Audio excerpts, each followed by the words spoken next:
అందరికీ నమస్కారం. ఈ రోజు మన ఎఫెక్టివ్ మీడియా ఛానల్లో గురువు గారు శ్రీ బాలంపూడి సూర్యనారాయణ శర్మ గారు మనతో పాటు ఉన్నారు. ఆయన ద్వారా దక్షిణాయన పుణ్యకాలంలో వచ్చే దేవి శరన్నవరాత్రి గురించి తెలుసుకుందాం.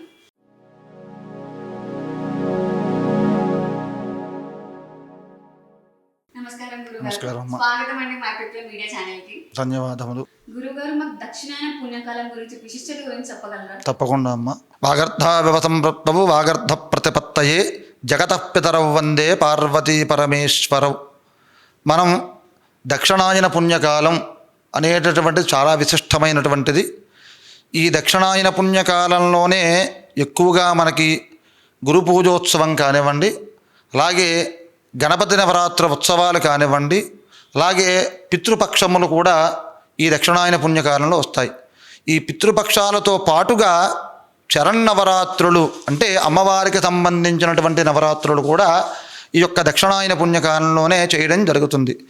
ఏమిటి ఈ దక్షిణాయన పుణ్యకాలం అంటే, మనకి ఋషులు పూర్వము ఒక కాలాన్ని సంవత్సర భాగం కింద విభజించారు. ఈ సంవత్సర భాగాన్ని 2 భాగాలుగా విభజించడం జరిగింది.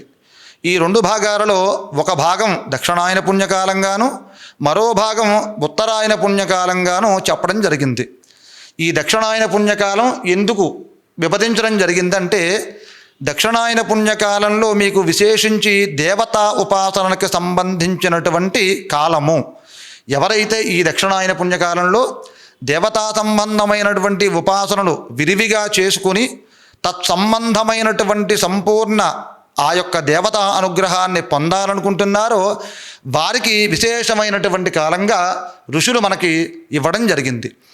మరి ఏమిటండి, దక్షిణాయన కాలంలోనే ఈ ఉపాసనా బలాలు ఉత్తరాయణ కాలంలో చేయకూడదా అంటే, మీకు గమనించుకుంటే కనుక ఈ దక్షిణాయన పుణ్యకాలంలోనే గురు పూజోత్సవం దక్షిణాయన పుణ్యకాలంలో వస్తుంది.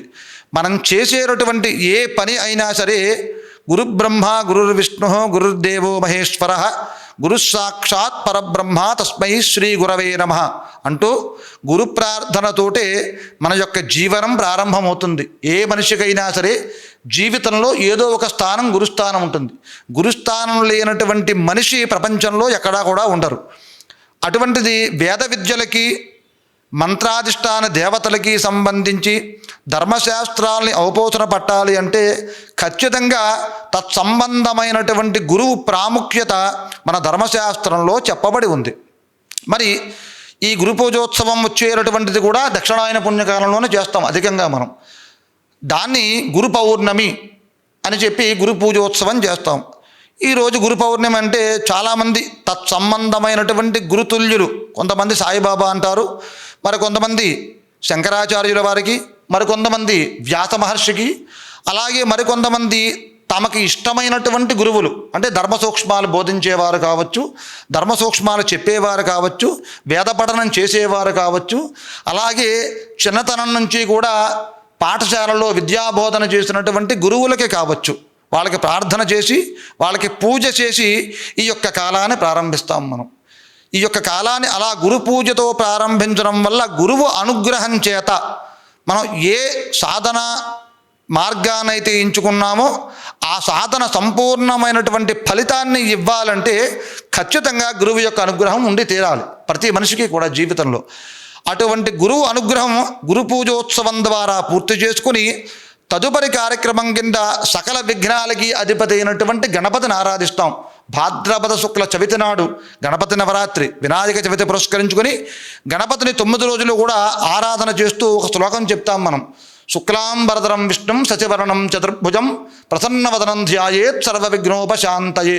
శుక్ల అంటే తెల్లనైనటువంటి, అంబరం అంటే వస్త్రము, ధరం అంటే ధరించినటువంటి వాడువు, విష్ణు యొక్క తత్వం కలిగినటువంటి వాడవు, శశివర్ణం చంద్రుడి యొక్క వర్ణం కలిగినటువంటి వాడవు, చతుర్భుజం 4 భుజములు కలవారవు. ఏమిటయ్యా ఆ 4 భుజములు అంటే, ధర్మ అర్థ కామ మోక్షాలను మనకి ప్రసాదించి తిరిగి తదనంతరము మన దగ్గర నుంచి తీసుకునేటటువంటి వాడవు.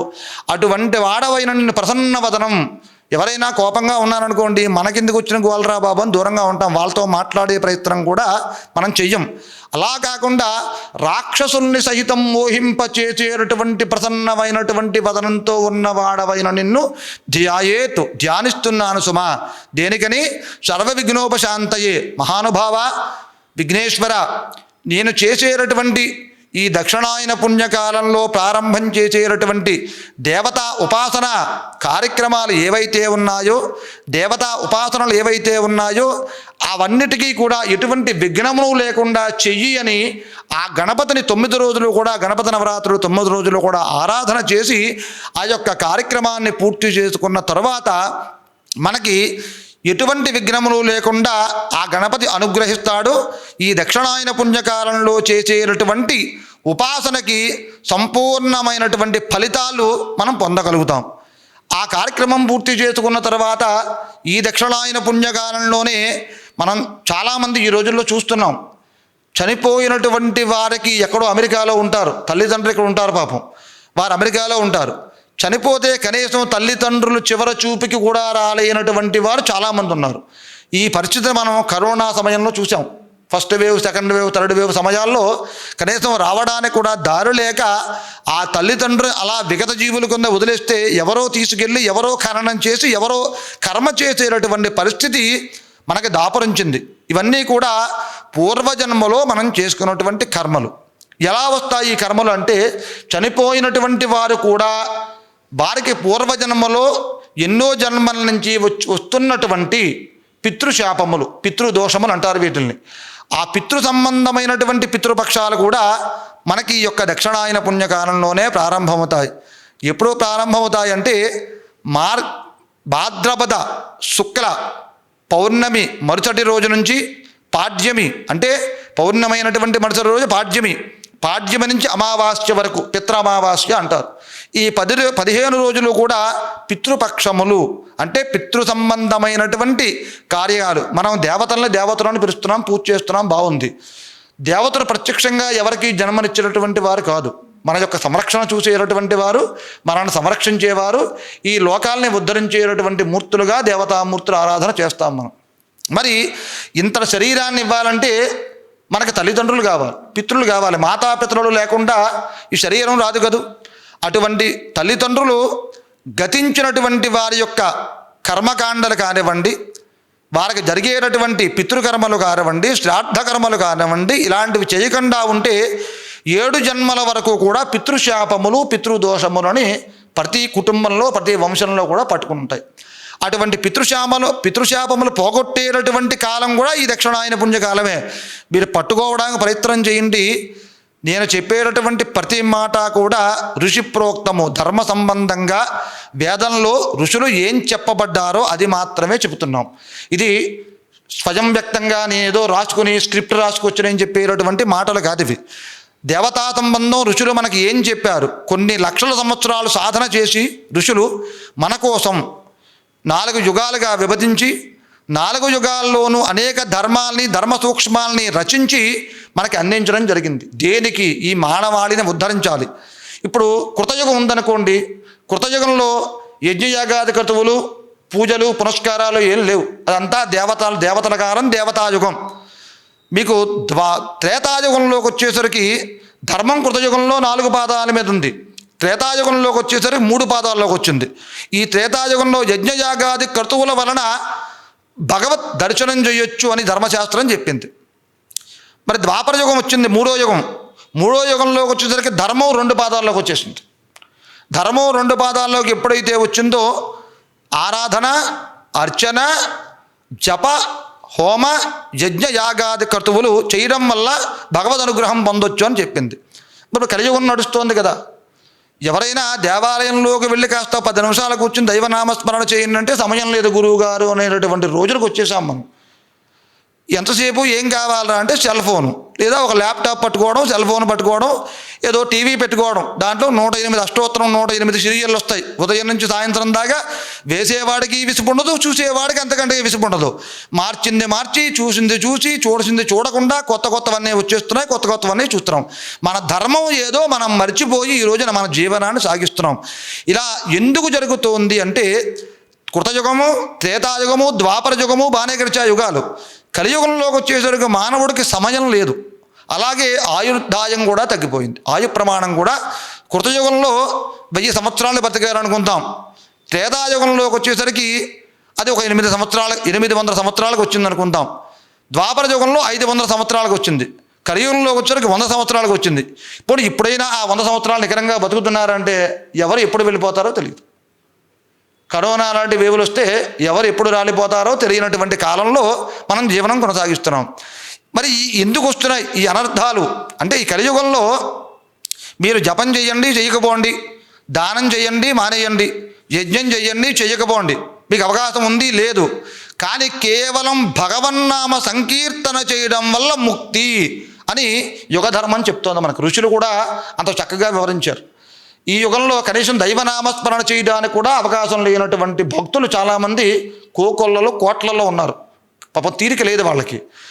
మరి అటువంటి వారికి పితృశాపములు ఖచ్చితంగా చుట్టుకుంటాయి. ఎందుకు చుట్టుకుంటాయంటే, ఇందాక నేను చెప్పాను, తెలుసో తెలియకో చనిపోయినటువంటి వారికి కర్మకాండలు చేయకపోవడం వల్ల, శ్రాద్ధ కర్మలు, ప్రేతకర్మలు పరిపూర్తి చేయకపోవడం వల్ల పితృశాపాలు అనేవి వంశానుగతంగా వస్తూ ఉంటాయి వాళ్ళకి.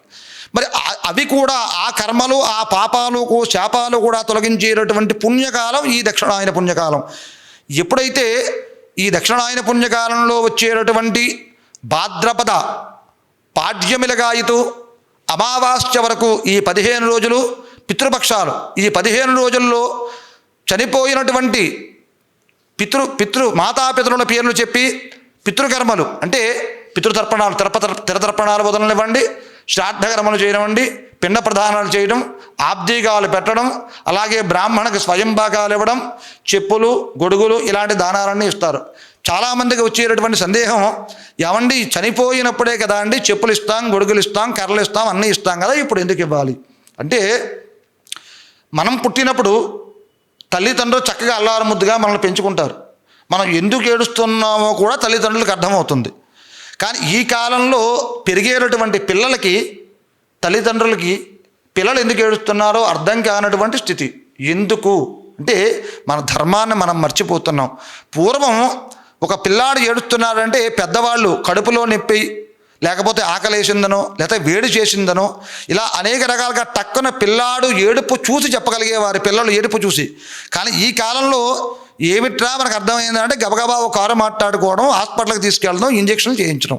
ఇదే మనకు తెలిసిన ధర్మం. పూర్వం హాస్పిటల్ లేవు, ఇంజక్షన్లు లేవు, ఇన్ని పరికరాలు లేవు, ఇంత అవకాశం కూడా లేదు. ఆ లేనటువంటి కాలంలో కూడా 100 సంవత్సరాలు ఖచ్చితంగా బతికారు. ఇన్ని ఉన్నటువంటి కాలంలో కూడా మనం బ్రతకడం చాలా గగనంగా మారింది. మరి అప్పుడు చూశారు కదా తల్లిదండ్రులని, ఇప్పుడు చూడడం మానేస్తే కుదురుతుందా మనల్ని? ఎప్పటికీ తల్లిదండ్రుల దృష్టిలో బిడ్డలు చిన్నపిల్లలే. వాళ్ళకి పెళ్ళిళ్ళైనా, సంతానం కలిగిన పిల్లలు పుట్టినా కూడా చిన్నపిల్లలే, అల్లారు ముద్దుగా పెంచుకుంటారు. మరి ఈ కాలంలో చనిపోయినటువంటి తల్లిదండ్రులకి దహన సంస్కారాలు చేసి, దశదిన కర్మ 10 రోజులు కర్మకాండలు చేసి, 11వ రోజు తల్లిదండ్రులకి పిండ ప్రదానం చేసి, బ్రాహ్మణులకు స్వయం భాగాలు ఇచ్చి అక్కడతో వదిలించేసుకుంటున్నారు. అయిపోయింది, మన పని అయిపోయింది ఎక్కడతో. ఎవరో కొంతమంది గొప్ప సిద్ధాంతులు తగులుతారు. నేను ఎవరిని పేరు పెట్టి అంటలేదు, ఎవరిని విమర్శించట్లేదు సభాముఖంగా. కానీ వాళ్ళు బ్రహ్మకపాలంలో మీరు పిండ ప్రదానం చేసేయండి, అయితే గదిలో పిండ ప్రదానం చేయండి, ఇంకా మీరు పిండ ప్రదానం చేయక్కల్లా మీ పితృదేవతల పేరు చెప్పి స్వయం భాగం కూడా ఇవ్వక్కర్లేదు అంటే మీరు అక్కడతో నీళ్లు వదిలేయండి మీరు తల్లిదండ్రులకు అని చెప్తున్నారు. ఇలాంటి ప్రబుద్ధులు తయారైనటువంటి కాలం మన కాలం. మరి అలా చేయడం వల్ల పితృశాపాలు, పితృదోషాలు కాక ఏం తగులుతాయి మనకు వచ్చేటటువంటి అవే కదూ. మనకి ఇంత శరీరాన్ని ఇచ్చి, మనల్ని కష్టపడి పెంచి, చదివించి, పెంచి, పోషించి, ప్రయోజకుల్ని చేసినటువంటి తల్లిదండ్రులకి సంవత్సరంలో ఒకసారికి నువ్వుల నీళ్లు వదలడానికి కూడా ఖాళీ లేనటువంటి స్థితిలో మనం ఉన్నప్పుడు మనకి పితృశాపాలు, పితృదోషాలే అంటుకుంటాయి. పుణ్యాలు ఎక్కడి నుంచి వస్తాయి? రావు. అప్పటిదాకా చేసిన పుణ్యం ఏదైనా ఉంటే కూడా పోతుంది. ఎందుకు పోతుందని మీరు అనవచ్చు. దేవతా సంబంధమైనటువంటి కార్యక్రమాలు చేయకపోయినా పర్వాలా, కానీ పితృ సంబంధమైనటువంటి పితృకర్మలు కనుక వదిలేస్తే మీరు ఎంత దేవతారాధన చేస్తున్నా కూడా నిష్ఫలా భవేత్. అంతే కదూ. ఈ జగత్తంతరికి నేను మొట్టమొదటి ప్రారంభంలో ఒక శ్లోకం చెప్పాను. వాగర్ధావివ సంపృత్తవు వాగర్ధ ప్రతిపత్తయే జగతపితరవు వందే పార్వతీ పరమేశ్వరవు. ఈ జగత్తంతటికి కూడా పార్వతీ పరమేశ్వరుడు తల్లిదండ్రులు అని కదా మనం చెప్పుకున్నాం. మరి తల్లిదండ్రులు మనం వదిలేసాం కదా, పార్వతీ పరమేశ్వరులు కూడా మనల్ని వదిలేస్తే మనం క్షణం బ్రతకగలమా? మనకు శూన్యం కదా జీవితం, శూన్యమే కదా, ఏమీ మిగలదు, చీకటి అయోమయం కింద ఉంటుంది. మరి సంవత్సరానికి ఒకసారైనా తల్లిదండ్రులకి కర్మకాండలు చేయనటువంటి వారికి, మరిచిపోయినటువంటి వారికి, తిలతర్పణములు చేయనటువంటి వారికి ఎన్నో జన్మలు అంటే తెలుసో తెలియకో మరిచిపోయో చేయడం మానేస్తారు కొంతమంది. అలాంటి వారికి పితృశాపములు పితృదోషములు అంటుకుంటాయి, వంశానుగతంగా వస్తాయి. దానివల్ల ఎటువంటి ఫలితాలు వస్తాయి? ఇంట్లో మనశ్శాంతి లేకపోవడము, అన్యోన్య దాంపత్యం లేకపోవడము, సత్సంతానం లేకపోవడము, లేదా చేసేటటువంటి వృత్తి వ్యాపారాలలో విశిష్టమైనటువంటి ఆర్థికంగా పుష్కలంగా లేకపోవటము, నష్టపోవటము, చర్మ సంబంధితమైనటువంటి వ్యాధులు రావటము, మన వంశం, మనకు అసలు వంశం పిల్లలు లేకపోవటం కూడా జరుగుతుంది కేవలం ఈ పితృశాపాల వల్లే. ఇవన్నీ తీసుకొచ్చి కొంతమంది ప్రబుద్ధులు నవగ్రహాలకు అంటగడతారు. నవగ్రహాలకి పితృశాపాలకి చాలా యోజనాలు తేడా ఉంటుందమ్మా. పితృశాపాలు అనేవి ఒక్కసారి పట్టుకుంటే వదలడం జరగదు. ఇక అదే నవగ్రహ దోషాలు, ఇంకో దోషాలు అయితే మనం ఎలాగైనా ఏ పూజో పునస్కారమో చేసి వదిలించుకోవచ్చు. పితృశాపాలు పట్టుకుంటే 7 తరాల వరకు వదిలేటటువంటి ప్రసక్తే లేదు. మరి అటువంటి వాటిని కూడా వదిలించేటటువంటి కాలం ఈ దక్షిణాయన పుణ్యకాలం. ఈ 15 రోజుల్లో ఎవరైతే చనిపోయినటువంటి యొక్క మాతా పితరుల పేరు చెప్పి తిలతర్పణములు, పితృశ్రాద్ధములు చేస్తారో, తర్పణాలు చేస్తారు, అలాగే తత్సంబంధమైనటువంటి దానములు, స్వయం భాగములు కానివ్వండి, అలాగే విశేషమైనటువంటి శాఖాదానములు చేస్తారు. అటువంటి దానాలు చేయడం వల్ల వంశానుగతంగా అంటే 7 జన్మల నుంచి వీళ్ళని వెంటాడుతున్నటువంటి సమస్తమైనటువంటి పితృ సంబంధమైనటువంటి పితృశాపములు పితృదోషములు కూడా తీర్చేటటువంటి కాలంగా ఈ ఉత్తరాయణ పుణ్యకాలం గురించి ధర్మశాస్త్రంలో ఋషులు చెప్పబడ్డారు. మీరు దక్షిణాయన పుణ్యకాలం అంటే ఏదో జపాలు చేయటమో, పూజలు చేయటమో, యజ్ఞయాగాది క్రతువులు చేయటమో, 24 గంటలు దేవాలయంలో కూర్చుని ఆరాధన చేయటం అనుకుంటే పొరపాటు. ఉపాసనకి అనుకూలమైనటువంటి కాలము అంటే ఎప్పుడూ దైవం మీద అనురక్తితోటి, దైవ చింతనతోటి, దైవం మీద మనస్సును లగ్నం చెయ్యి ఎప్పుడూ దైవనామస్మరణతో ఉండేటటువంటి కాలం ఈ దక్షిణాయన పుణ్యకాలం. ఎవరైతే ఏ పని చేసేటప్పుడైనా భగవంతురా, ఈశ్వర, శంకర, మహాదేవానో, లేదా వెంకటేశ్వర స్వామినో, సాయిబాబానో, ఎవరికి ఇష్టమైనటువంటి దైవాన్ని వారు తలుచుకుంటూ ఆయా కాలాన్ని గడుపుతూ ఉంటారో వీరు ఉపాసనలో ఉన్నారని చెప్పడం జరుగుతుంది. ఉపాసన అంటే భగవంతుడికి సమీపముగా ఉండుట, అంటే ఎప్పుడూ భగవంతుడితో రమించుట, భగవంతుడితో మనలో భగవంతుడు ఉన్నాడని రమించేటటువంటి కాలమే ఈ దక్షిణాయన పుణ్యకాలం. అటువంటి ఈ దక్షిణాయన పుణ్యకాలం ఇన్ని విశిష్టతలు కలిగినప్పటికీ కూడా శరన్నవరాత్రులు అంటే దేవీ నవరాత్రులు కూడా ఈ యొక్క దక్షిణాయన పుణ్యకాలంలోనే రావడం జరుగుతుంది. ఏమిటండి శరన్నవరాత్రులు అంటే? శరత్కాలము అంటే శరదృతువులో వచ్చేటటువంటి నవరాత్రులు శరన్నవరాత్రులు. శరహ అంటే శారదామాత యొక్క స్వరూపము, నవరాత్రులు అంటే 9 నవరాత్రులు. మీరు గమనించండి, గణపతి నవరాత్రులు నవరాత్రులనే పిలుస్తాం, శరన్నవరాత్రులు నవరాత్రులనే పిలుస్తాం. ఇంకో 2 నవరాత్రులు కూడా వస్తాయి. అవి మనకి జాన్యువరి కాలంలో వసంత పంచమిలో శ్యామల నవరాత్రులను వస్తాయి, 9 రాత్రులు, గుప్త నవరాత్రులు అంటారు. అలాగే ఆషాఢ మాసంలో వారాహి నవరాత్రులు, అవి కూడా గుప్త నవరాత్రులే. ఈ యొక్క 4 నవరాత్రులు కూడా మనకి ఏం సూచిస్తున్నాయి, ధర్మశాస్త్రం ఏం చెప్తోంది నవరాత్రుల గురించి? నవరాత్రులు అంటే ఏదో 9 రోజులు ఎర్రటి బట్టలు కట్టుకోవడం, ఎర్రటి మాల మెడలో వేసుకోవడం, శుభ్రంగా కుంకుమ పెట్టుకోవడం, కాటుక పెట్టుకోవడం, వేషధారణ అంటే పుష్ప 2 సినిమాలో అల్లు అర్జున్కి ఎలా అయితే అలంకారం చేశారో అలా అలంకారం చేసుకుని గంతులు వేసేటటువంటి కాలం కాదండి ఇది. అలా ఈవేళ ఎలా అయిపోయిందంటే, ఒక మాల వేస్తున్నామంటే అది ఒక వ్యాపార కేంద్రం కింద మార్చేసి ఆ మాలని కూడా అపవిత్రం చేసి దైవానికి, అటు ధర్మానికి, ఇటు దేవతకి కూడా అన్యాయం చేసేటటువంటి కాలంగా ఈ కాలం మనం బతుకుతున్నాం. రంగురంగుల బట్టలు వేసుకోవడం, ఎర్రటి బట్టలు, ఎర్రమాల వేసుకోవడం, బొట్లు పెట్టుకోవడం, కాళ్ళకి మెట్లు పెట్టుకోవడం, చేతికి గాజులు వేసుకోవడం, చెవులకి అమ్మిలు పెట్టుకోవడం, అవసరమైతే జడ వేసుకునేటటువంటి సాంప్రదాయాలు కూడా దౌర్భాగ్యం మనకు ఇవాళ అంటుకున్నాయి. మరి ఇవి ఎక్కడి నుంచి వచ్చాయో కూడా అర్థం కానటువంటి స్థితి. అసలు అమ్మవారి ఆరాధన ఎలా చేయాలి అంటే, అమ్మవారి ఆరాధన ఎలా చేయాలో కూడా ఋషులు చాలా చక్కగా వివరించారు. మనకి అమ్మవారిని వివరించడం, వర్ణించడంలో కూడా చాలా సౌందర్యంగా సున్నితత్వంతో కూడినటువంటి ఆరాధనా విధులు ధర్మశాస్త్రంలో చెప్పబడ్డాయి మనకి. అందులో ఈ యొక్క దసరా 10 రోజులు అంటే శరన్నవరాత్రులు, దేవీ నవరాత్రులు 10 రోజులు కూడా చాలామంది దుర్గామాల, కొంతమంది భవానీమాల అనేటటువంటి మాలను ధరిస్తారు.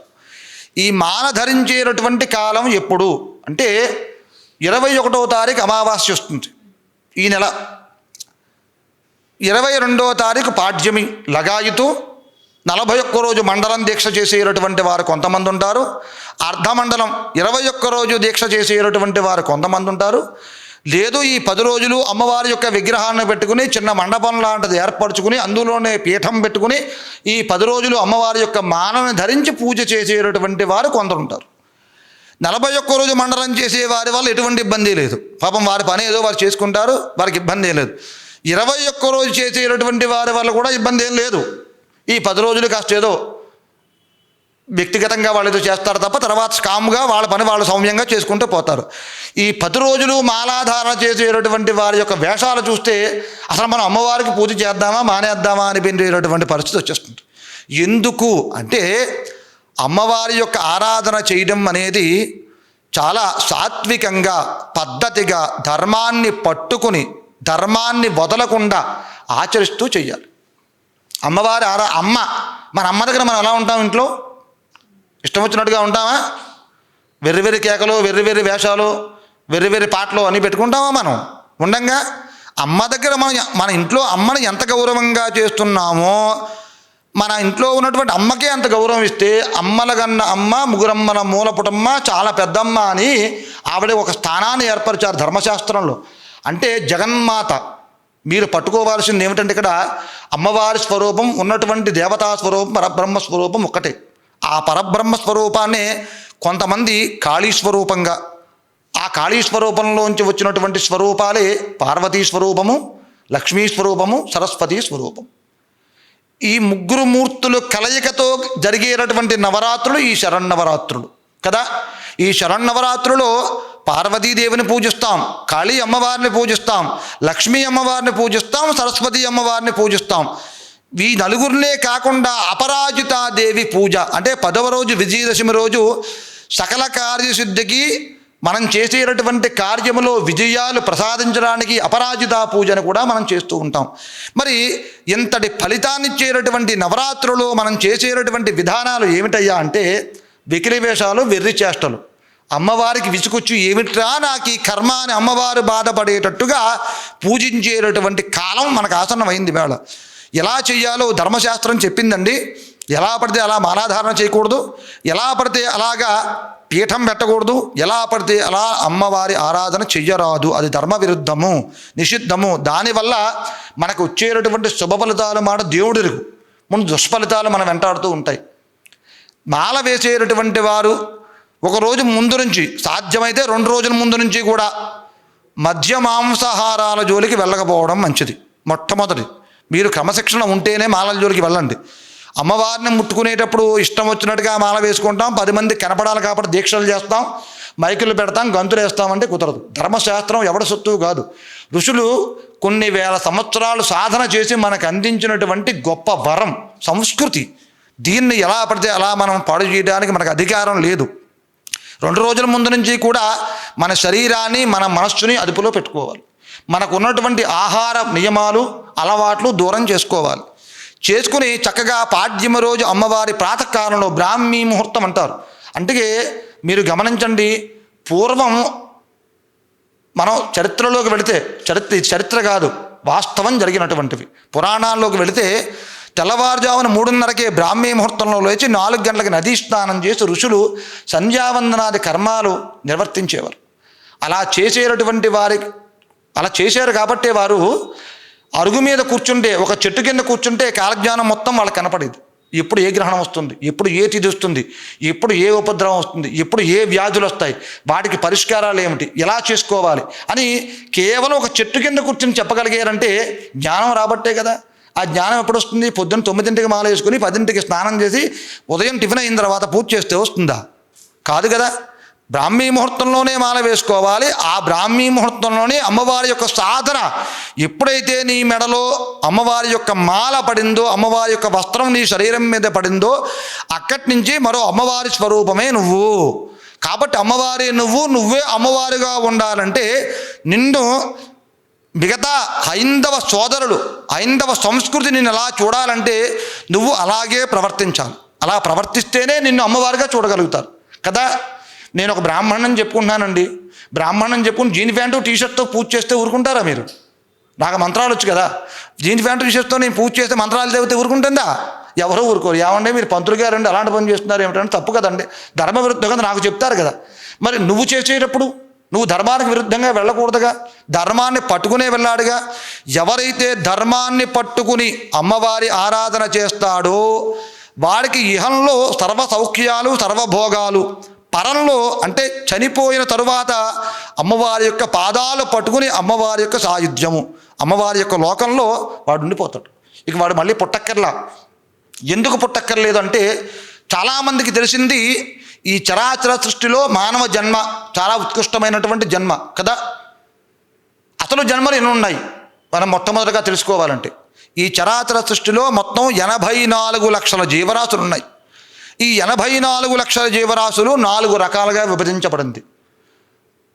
మొట్టమొదటిది అండజములు, అంటే గర్భంలో పెరిగి బయటకు వచ్చేటటువంటి జీవులు.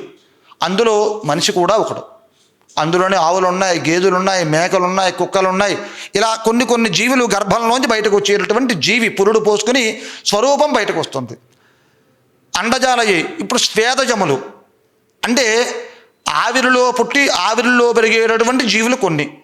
ఉదాహరణకి దోమలు ఇలాంటివన్నీ కూడా ఆవిరిలోనే గుడ్లు పెడతాయి, ఆవిరిలోనే పిల్లలుగా మారతాయి, బయటకు వస్తాయి. మరి క్షీరజములు మూడో జాతి. క్షీరజములు అంటే పాములు, తేళ్ళు, జెర్లు ఇలా అనేక రకాల కొన్ని జీవులు జాతులు కొన్ని ఉన్నాయి. అలాగే ఉద్భిజములు. ఉద్భిజములు అంటే భూమిలోనే పుట్టి భూమిలోనే నివాసం ఏర్పరచుకుని భూమిలోనే బతికేటటువంటి జీవులు. ఈ తరానికి అర్థమయ్యేలా చెప్పాలంటే కుమ్మరి పురుగులు అంటారు. అవి భూమిని హోల్ చేసుకుంటూ కన్నం పెట్టుకుంటూ లోపలికి వెళ్ళిపోయి అక్కడే జీవనం సాగిస్తాయి, ఆహారం కోసం మాత్రమే బయటకు వస్తాయి కదా. మొత్తం 84 లక్షల జన్మలు కదా మనకున్నవి. మరి 84 లక్షల జన్మల్లోకుల్లా ఉత్కృష్టమైనటువంటి జన్మ మానవ జన్మ. ఉత్కృష్టం అంటే బాగా విశేషమైనటువంటి జన్మ.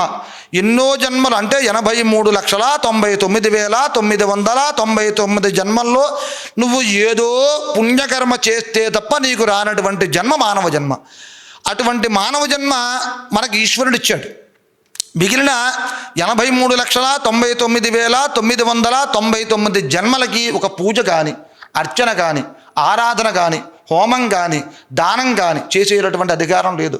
ఒక్క మానవ జన్మకు మాత్రమే ఉంది. అటువంటి మానవ జన్మని రాహిత్యం చేసుకోవాలి. ఎందుకు రాహిత్యం చేసుకోవాలి? ఎందుకు పుట్టించాడు అంటే మీరు అనొచ్చు, ఏమండి ఉత్కృష్టమైనటువంటి జన్మ కదండి, మరి కష్టాలు ఎందుకు వస్తున్నాయి మనిషికి? ఉత్కృష్టంగా ఎన్నో పుణ్యం చేస్తే కదా జన్మ వచ్చింది మనకి, మరి కష్టం రాకూడదుగా. కష్టం ఎందుకు వస్తుంది? ఇక్కడే పట్టుకోవాలి. అంటే ఏ శరీరంతో, యాతన శరీరంతో నువ్వు పుణ్యం చేసావో అదే యాతన శరీరంతో నీకు తెలియకుండా కొన్ని కర్మలు కూడా చేసుంటావు కదా. ఇప్పుడు ఈవేళ మనం ఓ కెమెరా ముందు మాట్లాడుతున్నాం, మీకు అర్థమయ్యే భాషలో చెప్తాను నేను. ఓ కెమెరా ముందు మనం మాట్లాడాలంటే మనం మాట్లాడితే కెమెరా తీసేసుకోదు. దానికి సంబంధించినటువంటి పరికరములు, లంగ్స్ అని, ఏదో వైర్లని, మైక్లని, కరెంట్ అని, లైట్లని ఇలా ఒకదానికొకటి అనుసంధానం చేసుకుంటేనే మనం మాట్లాడేటటువంటిది వాయిస్, గొంతు బయటకు వస్తుంది కదా.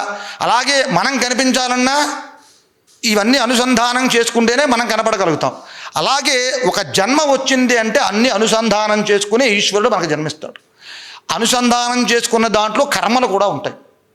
మీకు అర్థమవుతుందా? పుణ్యకర్మకి ఏ శరీరం అయితే ఈశ్వరుడు ఇచ్చాడో పాప కర్మ కూడా ఆ శరీరంతో పాటే బయటకు పంపుతాడు. వీడు వచ్చేటప్పుడే పుణ్యంతో పాటుగా శరీరాన్ని తెచ్చుకుంటాడు. ఆ శరీరంతో భుజాన మూటేసుకొస్తున్నాడు. ఏమిటి? కర్మలు. వీరు చేసినటువంటి ఈ జీవి చేసినటువంటి కర్మలు కూడా తీసుకొస్తున్నాడు కూడా. మరి వస్తూ కూడా భుజాన్ని, ఏ శరీరంతో పుణ్యం అనేటటువంటి శరీరాన్ని పట్టుకొస్తున్నాడో భుజాన్ని కర్మలనే మూట కూడా వేసుకొస్తాడు. ఈ జీవి వేసుకొస్తాడు కాబట్టి వేసుకొచ్చి ముందే నిర్ణయించుకుంటాడు ఎవరింట్లో పుట్టాలి, ఎవరికి పుట్టాలి, ఏ గోత్రంలో పుట్టాలి, ఏ వంశంలో పుట్టాలి. కర్మలు సంచిలో వేసుకొచ్చాడు కదూ. ఆ కర్మను అనుభవించాలి కదూ. అనుభవించాలంటే ఏ జీవి ఏ శరీరంలోకి వెళ్ళి బయటికి రావాలో ముందు పైన నిర్ణయించడం జరుగుతుంది. కాబట్టి అందరూ రాజులు కాదు, అందరూ బ్రాహ్మణులు కాదు, అందరూ వైశ్యులు కాదు.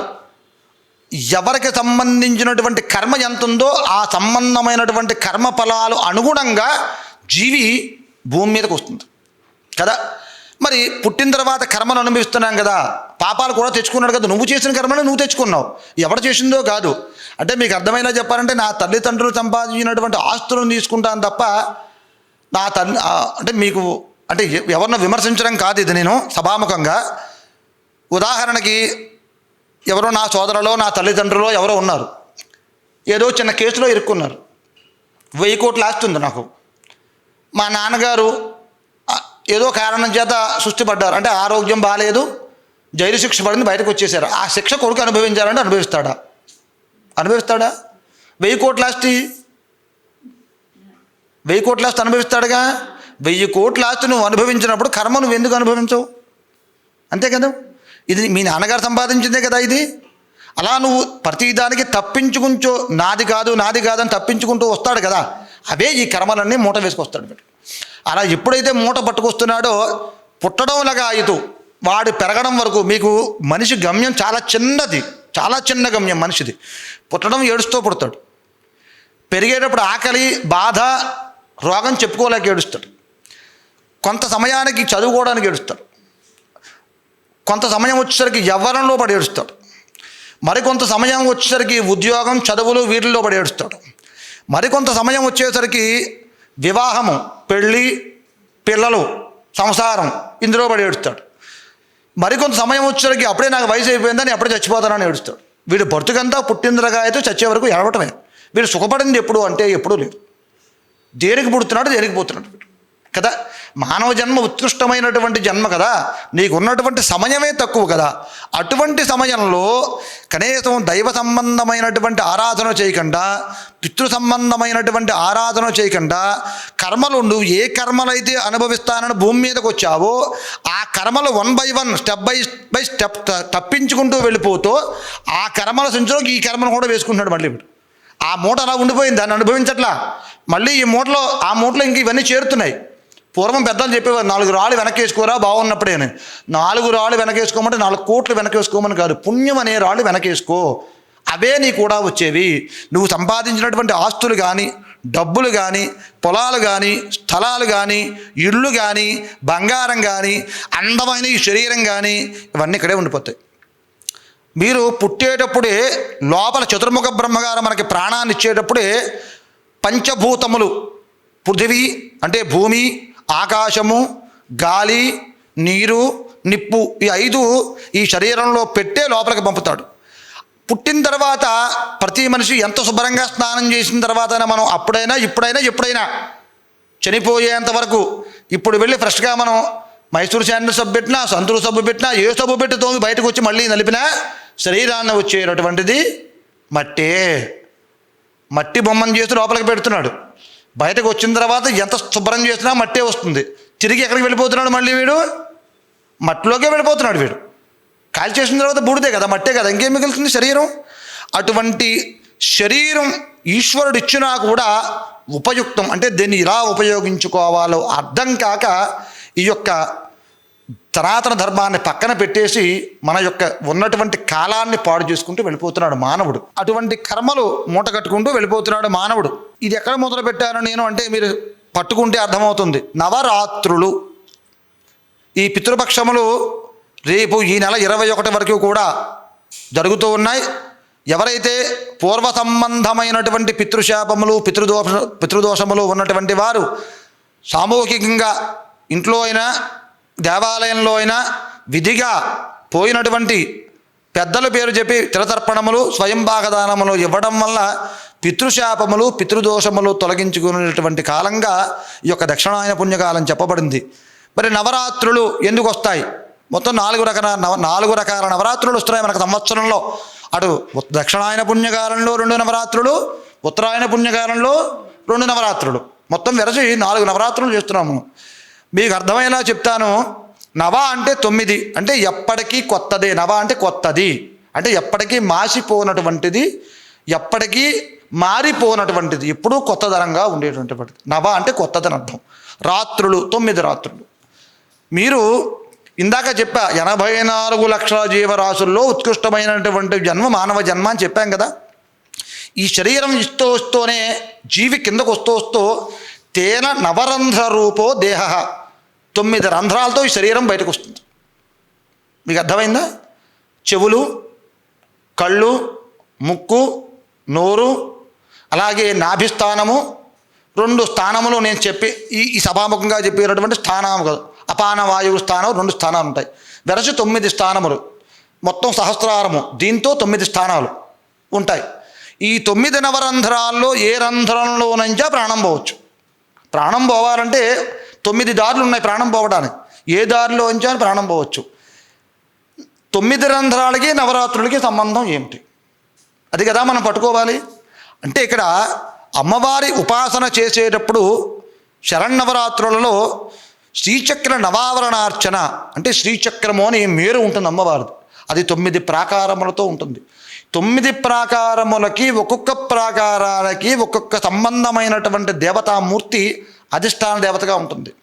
ఆ దేవతామూర్తికి ఒక్కొక్క ప్రాకారానికి అర్చన చేసుకుంటూ వెళుతూ బిందువు అంటే మేరువు, ఇందాక నేను చూపించాను సహస్రారం, నెత్తిపైన శిరస్సు పైన ఉంటుంది. మనకి చిన్నపిల్లలు పుట్టేటప్పుడు చిన్న చొట్టు ఉంటుంది, పైన నూనె రాసి మర్దన చేస్తారు దానికి, అది సహస్రార చక్రం అంటారు దాన్ని.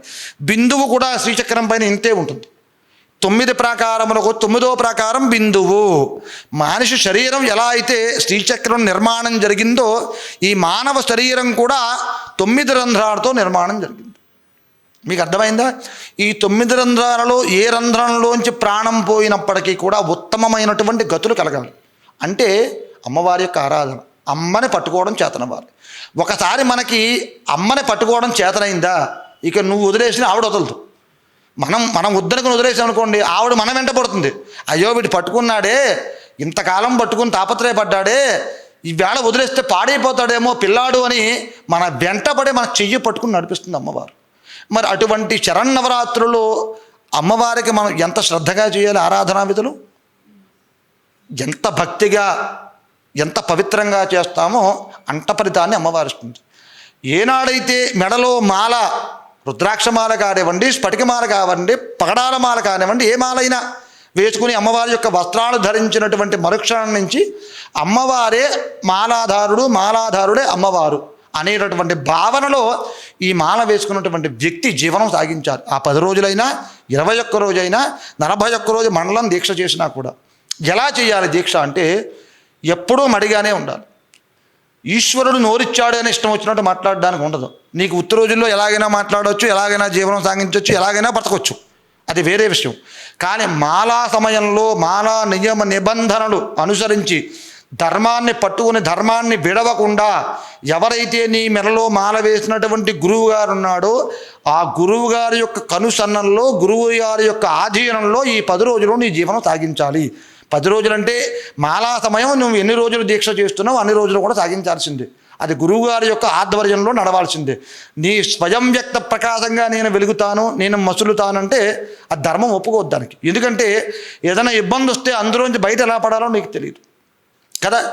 ఆ దీక్ష ఇచ్చినటువంటి గురువుగారు పక్కన ఉన్నాడు అనుకోండి, ఆయన నువ్వు పట్టుకుని ఉన్నావనుకో, గురువుగారు తెలుస్తుంది, అయ్యో వీడు ఇబ్బంది పడుతున్నాడు, ఇందులోంచి బయటకు తీసుకురావాలని గురువుగారికి ఏం చేయాలో తెలుస్తుంది. నేను స్వయం వ్యక్తంగా ప్రకటించుకుని నేను స్వామిని రోడ్డు మీద తిరిగాను అనుకోండి, నాకు ఇబ్బంది వచ్చింది అనుకోండి, ఎవడు కాపాడుతాడు? నాకు కార్ డ్రైవింగ్ రాదు, వెళ్ళి డ్రైవర్ సీట్లో కూర్చుంటే ఏమైపోతాను నేను కదా, అన్యాయం అయిపోతాను నేను, నా కుటుంబం అన్యాయం అయిపోతుంది. అలాగే దీక్షా నియమ నిబంధనలు, మాలా నియమ నిబంధనలు, అమ్మవారి యొక్క ఆరాధన విధులు తెలుసుకోకుండా, ఒక గురువు యొక్క సమక్షం లేకుండా, గురువు యొక్క అనుమతి లేకుండా చేస్తే వచ్చేటటువంటి ఫలితాలు కూడా వ్యతిరేక దిశలో వస్తాయి. ముందు మనకి మంచి ఫలితాలు రావడం మాట అటుంచి వ్యతిరేక ఫలితాలు వస్తాయి. ఈ వ్యతిరేక ఫలితాలు అనేవి వంశాన్ని కట్టుకుడిపేస్తాయి. ఈ ఒక్క వ్యక్తితో పోదు. మీకు అర్థమయ్యేలా చెప్పాలంటే ఒక వ్యక్తి మన ఇంట్లో ఏదైనా తప్పు చేశాడు, ఒక దొంగతనం చేశాడు అనుకోండి, ఏమంటారు? కుటుంబాన్ని ఏమంటారు? వీళ్ళ దొంగ కుటుంబం అని అంటారు. వాడు దొంగతనం చేశాడు అంటారు.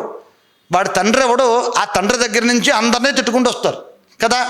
ఒక వ్యక్తికే నువ్వు ఆపాదించినప్పుడు, ఒక ధర్మాన్ని నువ్వు పట్టుకుంటున్నప్పుడు ఎప్పుడైతే వదిలేసేవో దాని యొక్క పర్యవసానం కూడా అదే స్థాయిలో ఉంటుంది.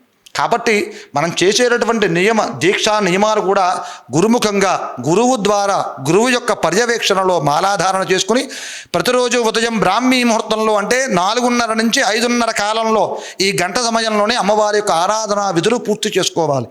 ఎప్పుడు సత్సాంగత్యము అంటే దైవానికి సంబంధించినటువంటి మాటలు, అమ్మవారికి సంబంధించినటువంటి మాటలు, అమ్మవారికి సంబంధించినటువంటి భజన కాలక్షేపములు మాట్లాడుకుంటూ ఉండాలి. నోరు అదుపులో పెట్టుకోవాలి, బుద్ధిని అదుపులో పెట్టుకోవాలి, మనస్సును అదుపులో పెట్టుకోవాలి. కోపానికి చాలా దూరంగా ఉండాలి. అసలు కోపం అనేది రాకూడదు. నిజంగా అమ్మవారికి కోపం వస్తే చాలామంది అంటారు, ఏమండి అమ్మవారి ఆరాధన చేస్తే కాళీ స్వరూపం కోపం వస్తుంది కదా అండి. అమ్మకు కోపం ఏమిటండి? అమ్మ కోపం ఉండదు. నిజంగా అమ్మకు కోపం ఉంటే మనం ఇంటికి వెళ్ళగలమా? మన కన్నటువంటి తల్లికే కోపం ఉంటే మనం ఇంట్లో అడిగే పెట్టలేం కదా, అన్నమే పెట్టదు కదా ఆవిడ మనకి. మరి కాళీ స్వరూపంగా భావిస్తే అమ్మవారికి కోపం వస్తుందంటే అవివేకం, అజ్ఞానం, కేవలం అజ్ఞానం. దాని గురించి తెలియకపోవటమే. మీరు ఒక వస్తువుని ఏ స్వరూపంలో ఏ భావనతో చూస్తున్నారో ఆ భావనతోటే కనపడుతుంది కదా. ఇప్పుడు నేను చెప్పేటటువంటి మాటలు మీకు ఆధ్యాత్మికంగా చూస్తే ఆధ్యాత్మికంగా కనపడతాయి. మీరు వేరు కోణంలో చూశారనుకోండి, అవి వేరు కోణంలోనే కనపడతాయి. మనస్సులో ఏం చెప్తుందో మనస్సు బుర్ర దానిని గ్రహిస్తుంది, నోరు అదే మాట్లాడు కదా. కాబట్టి చేసేటటువంటి క్రతువులో అమ్మవారి యొక్క ఆరాధన విధులు, అమ్మవారి కోపం ఉండదు. అమ్మవారి ఆరాధించేటటువంటి విధులు 4 రకాలుగా చెప్పింది ధర్మశాస్త్రం. ఎలా పడితే అలా అమ్మవారిని ఆరాధించడానికి కూడా లేదు ఈ రోజుల్లో. అమ్మవారిని ఆరాధించే విధులు కూడా 4 రకాలు. 1 దక్షిణాచారము, 2 వామాచారము, 3 కౌలాచారము, 4 అఘోరాచారము. దక్షిణాచారం అంటే ఎవరైనా అమ్మవారి యొక్క ఆరాధన చేయొచ్చు. పీఠం పెట్టుకోవచ్చు, మాల వేసుకోవచ్చు, ఆడ మొగ భేదములు లేవు. అసలు దైవారాధనకు ఆడామొగ భేదాలు ఎక్కడ ధర్మశాస్త్రంలో ఎక్కడ చెప్పలేదు. అలాగే జాతి భేదము, కుల భేదము, గోత్ర భేదము కూడా చెప్పలేం. అందరూ దైవానికి బంధువులే. అందరూ ఆ తల్లి చెంత నుంచి వచ్చిన వాళ్ళమే, మళ్ళీ ఆ తల్లి చెంతకు వెళ్ళేటటువంటి వాళ్ళమే. ఆ సనాతన ధర్మంలో పుట్టాం, ఆ సనాతన ధర్మంలోనే కలిసిపోతాం వెళ్ళి మనం. కాబట్టి విభజించి పాలించు అని ధర్మశాస్త్రంలో ఎక్కడ చెప్పాల. కొంతమంది ప్రబుద్ధులు తయారయ్యి ఇవాళ హిందువుల మధ్యన చిచ్చును పెట్టి మీరు ఆ కులమని, మీరు ఈ గోత్రమని, మీరు ఆ మతమని పెట్టారు తప్ప ఇక్కడ అందరూ కూడా సనాతన సంస్కృతిలో భాగస్వాములే, సనాతన ధర్మాన్ని ఆచరించినటువంటి వారే. కాబట్టి అమ్మవారి ఆరాధన 4 రకాలు. ఈ 4 రకాలలో మొట్టమొదటి దక్షిణాచారం. ఆడవారు, మగవారు, పిల్లలు అందరూ చేయొచ్చు. అది ఆడవారు చేసేటప్పుడు వారికి ఉండేటటువంటి కాలానుగుణంగా వచ్చేటటువంటి ఇబ్బందులను దృష్టిలో పెట్టుకుని ఆరాధనను వారు చేసుకోవాల్సి ఉంటుంది కదా. మరి దక్షిణాచారం ఎంత సాత్వికంగా ఉంటుందంటే అమ్మవారిని గడ్డం పట్టుకుని, అమ్మా నీ బిడ్డన్నమ్మా, నన్ను నమ్ముకున్నానమ్మా, నేను 10 రోజులు మాల వేసుకున్నానమ్మా, నన్ను ఉద్ధరిస్తావని నమ్మకంతో ఉన్నాను, నువ్వు ఉన్నావని నమ్మకంతో నేను మాల వేసుకున్నాను, కాబట్టి నువ్వు వచ్చి నన్ను ఉద్ధరించాలమ్మా అని అమ్మవారి గడ్డం పట్టుకుని బతిమాలినట్టుగా ఉండాలి. అంటే మీకు అర్థమైన చంటి పిల్లాడు ఏడుస్తున్నాడు అనుకోండి, కొడితే ఎలా ఉంటుంది వాడికి ఏమర్థమవుతుంది బాబు? ఏమైనా అర్థమవుతుందా? చంటి పిల్లాడు ఏడుస్తున్నాడు ఓ రాత్రి వేళ 11 గంటలకో 12 గంటలకో లేచి పాలు పట్టించి శుభ్రంగా బతిమాని నాన్న అని భుజాన వేసుకుని జోకొట్టి లాలిపాడి ఉయ్యాల్లో వేసి ఎలా అయితే మనం చంటి పిల్లాన్ని పడుకోబెడతామో అలాగే అమ్మవారి యొక్క ఆరాధన కూడా సాగించాలి ఈ 10 రోజులు. అలా సాగించడం వల్ల సంపూర్ణమైనటువంటి జగన్మాత అనుగ్రహం కలుగుతుంది దక్షిణాచారంలో. ఇక వామాచారంలో చేసేటటువంటి వారు కొంతమంది ఉంటారు. వామాచారం కొంచెం భయంకరంగా ఉంటుంది, మకార పంచకయుక్తంగా ఉంటుంది. అది చేయడానికి అంత శ్రేయోదాయకం కాదు. సాధారణమైనటువంటి మనుషులకి చేయడం చాలా కష్టంతో కూడుకున్నటువంటి క్రతువుగా ధర్మశాస్త్రం చెప్పబడింది. ఎందుకు కష్టం అంటే రాత్రి 10 గంటల కాలంలో ఉపాసన ప్రారంభించాలి అమ్మవారిది. తెల్లవారుజామున 3 గంటల వరకు అమ్మవారి యొక్క జపాన్ని కొనసాగించాల్సి ఉంటుంది. అదే సమయంలో హోమం చేయాల్సి ఉంటుంది. అదే సమయంలో సాధకుడు జపం చేసేటటువంటి తీరి కూడా వేరేగా ఉంటుంది. ఎలా పడతారో పంచి కొండ వాళ్ళు శుభ్రంగా ఒంటి నిండా కప్పుకొని జపం చేయడానికి అవకాశం ఉండదు వామాచారంలో.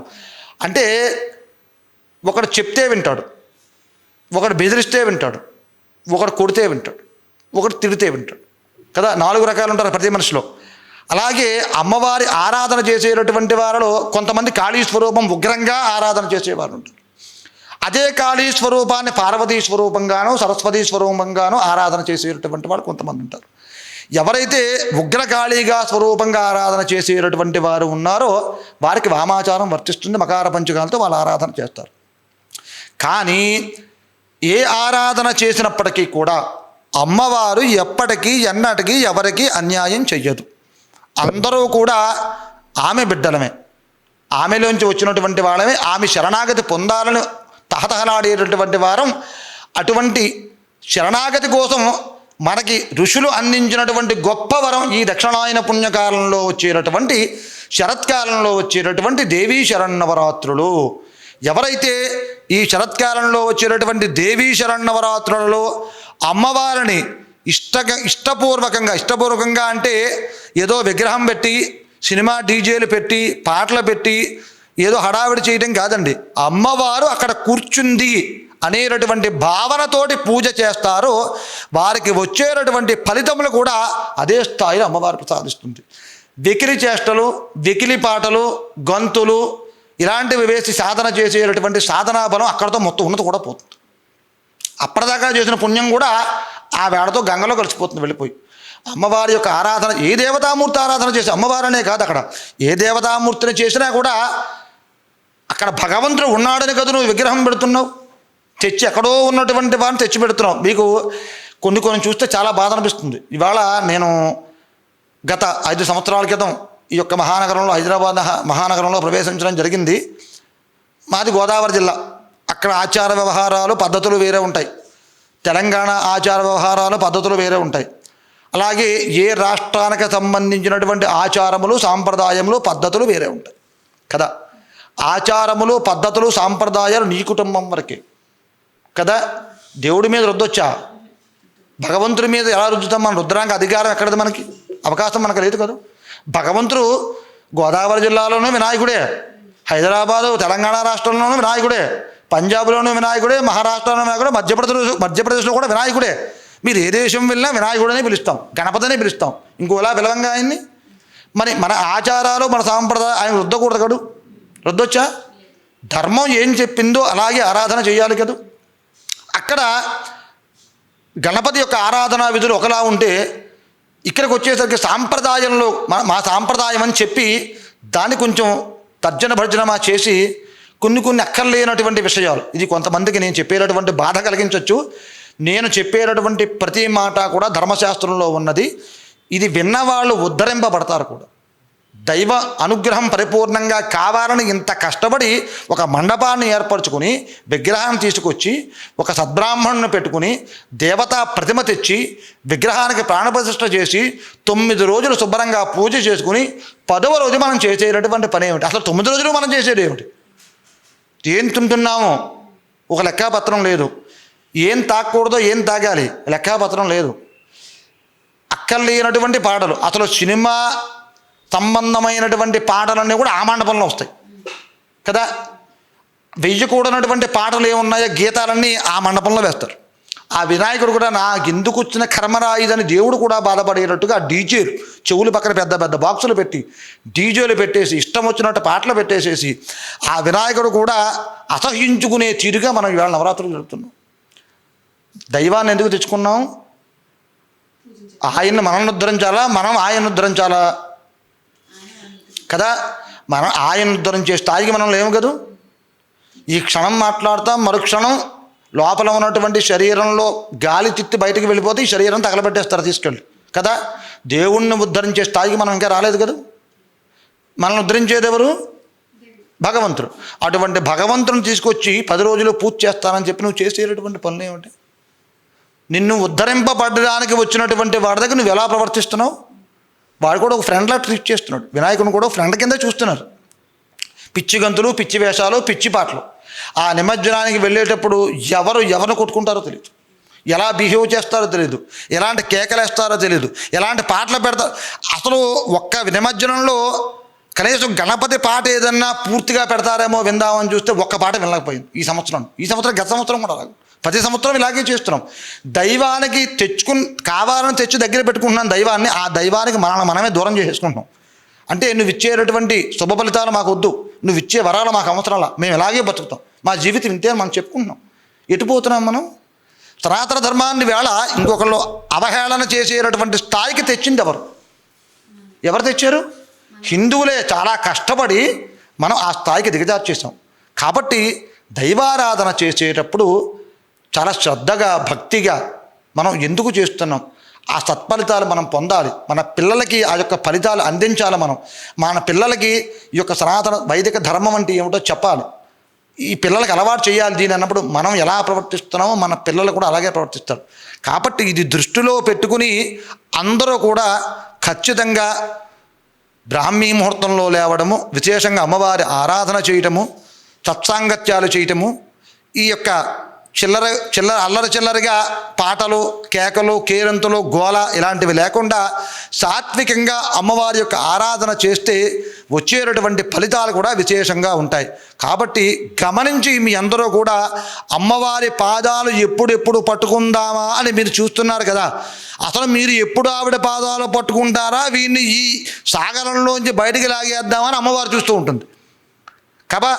కాబట్టి మీరు అమ్మవారి పాదాలు పట్టుకోవడం ఎలా పట్టుకుంటారనేది మీ చేతుల్లో ఉంటుంది. మీకు పట్టుకోవడం చేతనైతే ధర్మబద్ధంగా ఎప్పటికీ ఆవిడ మీ వెన్నంటే ఉంటుంది, రక్షణ వనజల్లా మిమ్మల్ని కాపాడుతూనే ఉంటుంది. స్వస్తి. ఇప్పుడు వరకైతే మనం దక్షిణాయన పుణ్యకాలం గురించి క్లుప్తంగా తెలుసుకున్నాము.